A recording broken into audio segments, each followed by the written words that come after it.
자, 여러분 안녕하십니까? 랜드프로에서 부동산 절세 강의를 하고 있는 김민석 강사입니다.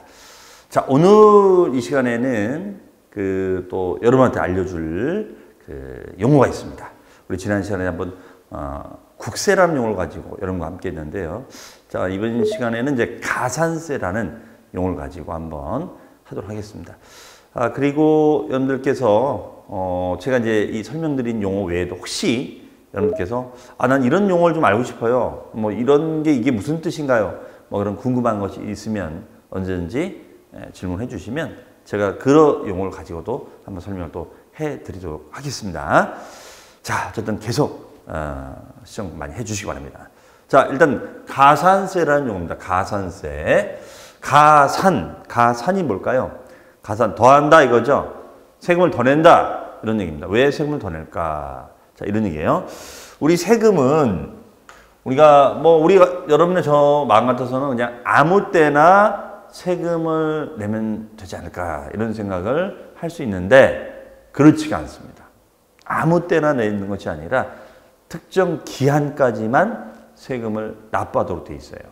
그래서 세금을 내는 특정 기한이 있어요. 기한은 언제까지 신고해 주세요. 언제까지 납부해 주세요. 이런 뜻이거든요. 이게 바로 신고기한, 납부기한이 됩니다. 신고기한, 납부기한이 됩니다. 그러면 이 기한까지 신고 납부를 해야 되는데 이걸 만약에 이행하지 않게 되면 세금을 더 내야 돼요. 신고하지 않고 납부하지 않으면 세금을 더 내도록 되어 있습니다. 그런 것을 우리는 가산세라는 용어를 쓰고 있어요.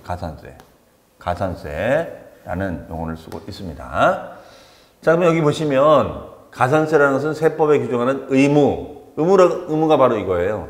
신고 또는 납부 의무의 성실한 이행을 확보할 목적으로 뭘 위반했을 때는요? 그 의무, 신고나 납부 의무를 위반했을 때 어겼다 이거죠. 늦게 냈다, 늦게 신고하고 아니면 아예 신고하지 않고 이랬을 때는 어떻게 하겠다? 산출, 즉 계산한 세금에 가산하여 징수를 한다라는 얘기 되겠습니다. 다만 뭐는 이에 포함되지 않는다고 되세요? 가산금이라는 단어도 있거든요. 가산세와 좀 비슷한데 이 가산금은 가산세와는 별개로 붙는 연체이자예요. 세금의 연체이자 개념을 가산금이라고 정의를 내리고 있습니다. 그럼 이 연체이자 가산금은 이에 포함한다, 포함하지 아니한다라고 되어 있죠. 자, 그러면 이제 대표적인 가산세는 여기 보시면 이제 좀 더 깊이 한번 알아볼까요? 신고를 어겼을 때 내는 불성실 가산세라는 제도가 있습니다. 신고 불성실. 그러면 신고를 불성실하다는 것은 뭐냐면 아예 신고를 안 하는 거죠. 아예. 아니면 신고를 했는데 잘못 계산해서 적게 신고가 된 거예요. 그럴 수도 있잖아요. 이런 경우에 이제 추가로 더 세금을 내야 됩니다. 그러면은 여기는 이제 무신고가 발생. 아예 신고 안 한 거죠. 무신고. 그러면 이때는 가산세를 내야 됩니다. 즉 이때는 납부세액의 20%만큼을 우리가 내도록 되어 있고요. 그 다음에 이제 과소 신고죠. 적게 신고한 거죠. 적게 신고했을 때는 납부할 세금의 10%를 부담을 하도록 되어 있습니다. 그 다음에 이제 세 번째는 뭐냐면요. 세 번째는 부정행위입니다. 부정이라는 것은 고의적으로, 악의적으로, 일부러 신고 안 하는 거예요. 고의적으로, 악의적으로, 일부러 신고를 안 했을 때 이때는 이제 무신고가 된다거나 아니면 과소신고가 되는 거죠. 이랬을 땐 가산세가 납부세액의 40%만큼을 우리가 납부하도록 되어 있습니다. 40%만큼. 그러면 여기서 제일 많이 내는 게 이제 부정행위죠. 그렇죠? 부정행위일 때가 제일 많이 발생이 됩니다. 부정할 때가 제일 많이. 그래서 부정으로 됐을 때는 40%가 됩니다. 그런데 이 부정이라는 것은 이제 일부러 안 하는, 예를 들어서 뭐 증빙을 조작을 하는 거죠. 증빙을 조작을 한다거나, 증빙을 조작한다거나, 그렇죠?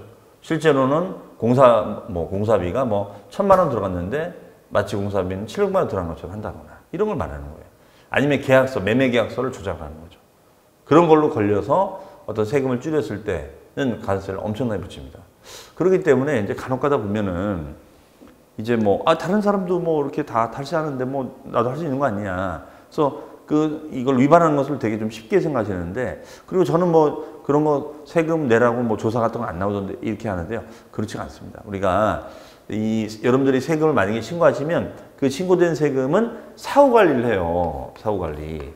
그럼 사후 관리가 보통 기본이 5년이에요. 기본 5년.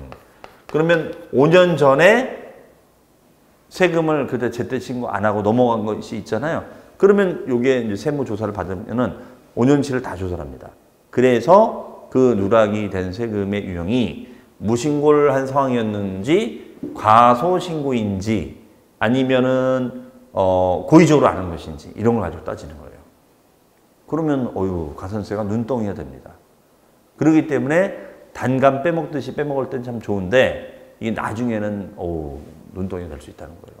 조심하셔야 됩니다. 자, 다만 이제 이럴 수는 있거든요. 무신고를 한다거나 이제 과소신고를 했는데 내가 일부러 그런 것이 아니라 내가 특히 이제 과소신고를 했습니다. 계산을 잘못해가지고 내가 적게 신고한 거예요. 일세금을 소득세를 100만 원 신고해야 되는데 70만 원만 낸 거예요. 보니까 계산을 잘못했네. 충분히 그럴 수 있습니다. 그러면 늦게라도 신고할 수 있는 기회를 줘야 되지 않을까요? 그렇잖아요. 그러면 늦게라도 신고하는 것을 뭐라고 하느냐? 이것을 수정신고라고 합니다. 수정신고. 무슨 신고요? 수정신고. 수정한다, 고친다 이런 얘기죠. 그러면 여러분이 만약에 과세관청인 세무서 입장에 계시면 늦게라도 이렇게 수정해서 신고해 줬으면 혜택을 줘야 되겠어요? 안 줘야 되겠어요? 당연히 혜택을 줘야겠죠. 그래야 되는 거지. 늦게 신고했든 아니면 아예 신고 안 하고 거기서 받는 사람이든 똑같다면 누가 늦게라도 신고하겠습니까? 따라서 자, 신고에 오류가 있을 수는 있다. 근데 그 오류를 반성하고 늦게라도 고쳐서 신고를 해주는 것을 수정신고로 하고요. 그러한 수정신고를 해주면 혜택을 주겠다는 거예요. 다시 말하면 가산세를 줄여주겠다. 이런 얘기 되겠습니다. 그러면 6개월 이내에 신고를 해주면은 50%를 감면을 해줍니다. 그럼 만약에 가산세가 100만 원, 10만 원이면 5만 원만 내면 된다는 것이죠. 50%니까. 꽤 큰 거죠. 하지만 이제 어찌어찌하여 6개월을 넘게 돼요. 초과하고 1년 이내 내면 20% 감면으로 줄어듭니다. 1년 초과 2년까지는 이제 10%. 그러니까 감면을 많이 받고 싶으면은 몇 개월까지 하는 게 좋겠어요. 그렇죠. 6개월까지 받는 것이 좋겠다. 이런 얘기가 되겠습니다. 기억해 두시고요. 그 다음에 이제 납부불 성실 가능성가 있습니다. 어떤 분들은 0.03% 생각보다 적네요. 0.03%면 만분의 3이에요. 분수로 따지면. 그런데 이게 하루 일수당이니까 하루 밀리면 0.03%밖에 안 되지만 이게 계속 쌓이면은 1년 정도 밀리잖아요. 그럼 거의 한 10% 정도 됩니다. 그러면 예를 들어서 내가 무신고가 됐다면 20% 내고 이게 1년 동안 밀렸다 그러면은 10%, 거의 한 30% 내는 거예요. 그러면은 만약에 내야 될 세금이 1,000만 원이면 300만 원 된다는 거죠.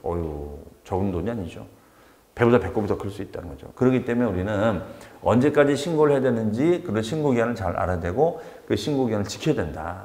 자, 따라서 무슨 말이냐면 우리는 세금을 한 푼도 안 내면 제일 좋지만 어차피 세금을 낼 거라면 제때 내자 이거죠.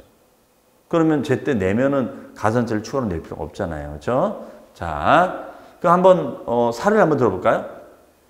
무역업을 하는 김사업 씨는 자, 얼마 전 사뒀던 땅을 처분하기로 하였습니다. 그런데 해외 무역 박람회가 있어요. 자, 요즘 뭐 무역을 하니까 박람회 참석 많이 하죠. 출장을 다녀오는 바람에 땅을 팔게 됩니다.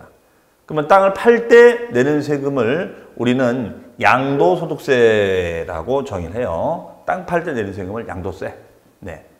우리 뭐 땅 팔거나 집 팔거나 그때 되는 건 양도소득세랍니다.